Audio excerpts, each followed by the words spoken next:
上集講到我哋住喺玄學溫泉，今日我哋就會揸個半鐘頭車落去柳村搭船睇風景，沿路係會經過福島八幡宮，之後我哋去多一個歐力行街，夜晚就住喺覓島啦。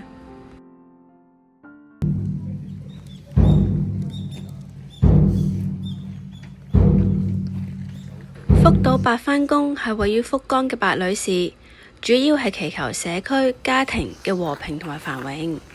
喺神社入邊會見到一隻咁得意嘅柴犬，佢個名就叫做小白。呢個神社可以幫寵物祈福㗎。如果我隻狗仔都可以飛過嚟，我都想同佢加持一下。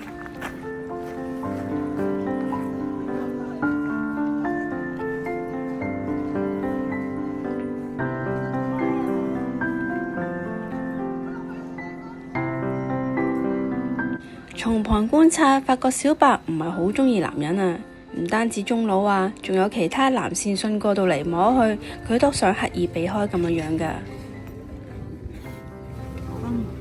今次咁刻意嚟呢個神社，其實我最主要就係為呢個動物預守㗎。嚟到梗係要買返我哋個女啦，一定要身體健康長命百歲啊！同場都仲有一啲刺繡嘅款式，好似近期都幾流行。今日我哋又撞正有個跳蚤市場喺個神社入邊，如果揸車嘅朋友就要留意冇得泊車啦。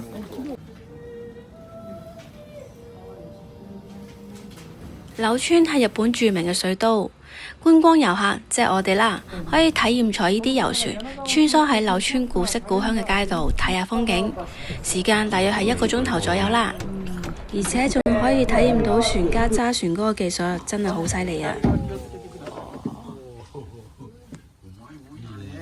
好勁啊！好勁啊！佢冇撞到。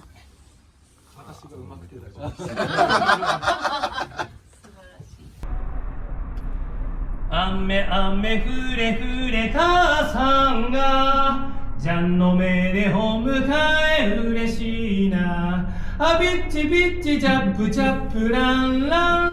坐船嘅途中會不停咁樣經過呢啲橋底，一定要記得耷低頭啊，撞親就唔係咁好啦。船家除咗會唱歌助興之外，亦都會介紹周圍建築物同埋風景。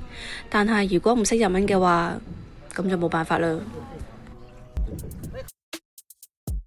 之前我哋以為每一個船家都係會表演跳船，但係原來唔係㗎。所以如果你哋想體驗呢個活動，我諗你哋真係要做好資料搜集啦。而我哋今日參加呢一個觀光船呢，就冇呢個活動嘅。不過好彩喺我哋臨走嘅時候都見到有呢個表演。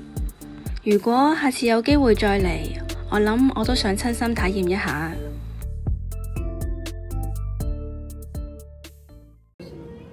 有時嚟啲遊客中心都幾好㗎，因為會有呢啲指南可以俾我哋參考，唔使自己做資料搜集。而嚟得柳村，記得一定要食埋鰻魚飯先好走啊！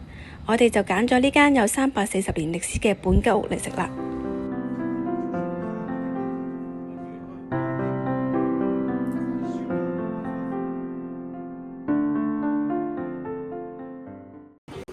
食飽咗先有力再行街㗎嘛。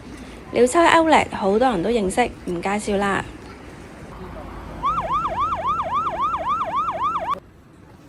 話說我哋揸車去覓島嘅途中，竟然俾架車撞喎，咁樣又搞成個幾2個鐘。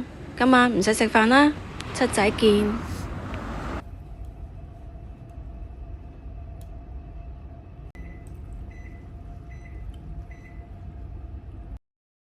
本身我哋今日就可以好悠閒咁喺覓島玩全日嘅，但係由於尋晚俾架車撞到嘅關係，我哋要提早還車啊，所以好快就行咗雙島神社，食埋個鹽布甸，之後再去櫻井神社參觀，睇埋人氣白色鳥居，最後去埋 Palm Tree 玩千秋，跟住就要走啦。幾遠㗎喎，要行。冇錯啊，要買個鹽布甸，其實泊好車之後都要行5分鐘嘅距離先至會去到㗎。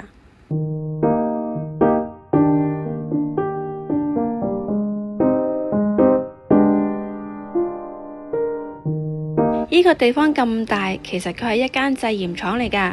佢除咗有布甸賣之外，其實仲有其他鹽類嘅製品都可以喺度買到。另外，上網仲可以預約參觀佢個製鹽過程添。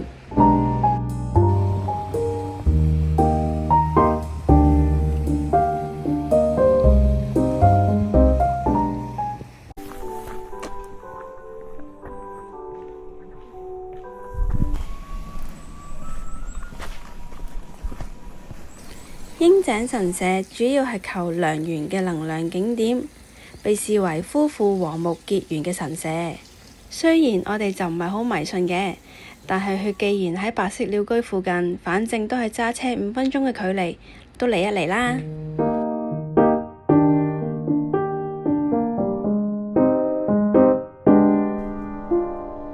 眨下眼就嚟到覓到 No.1 人氣景點白色鳥居。而家只係朝頭早11點幾咋，睇下已經有幾多人嚟。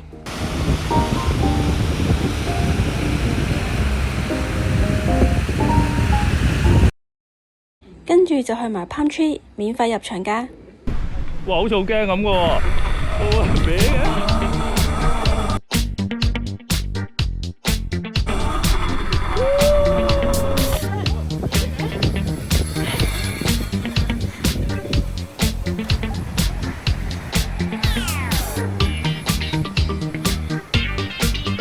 呢款千秋都真係幾好玩㗎，佢有單人版，亦都有雙人版本。不過記得一定要捉實，如果唔係，一定會跌落地下。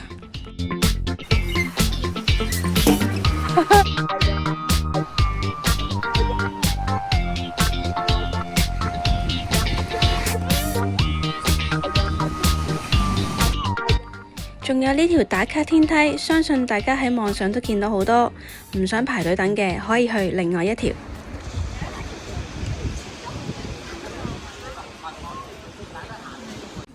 試埋當地嘅時令海鮮檔，跟住我哋就要返福岡市啦。而最令我估唔到嘅，呢度竟然有鯨魚肉食喎。不過好唔好食就見仁見智啦。我本身就唔食羊嘅，所以我就覺得條鯨魚肉好酥啦。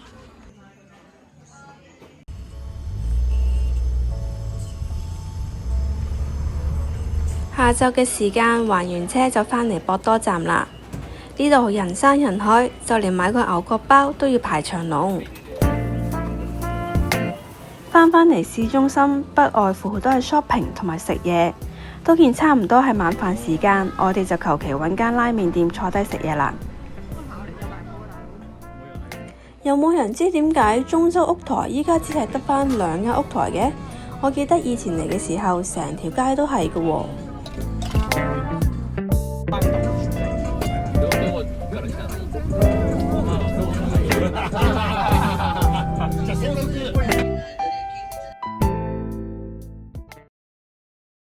今日係中午機，所以仲有一個朝早嘅時間來福岡市。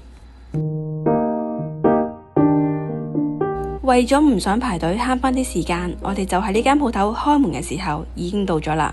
而家係朝頭早8點鐘，食我哋呢個好豐富嘅早餐先。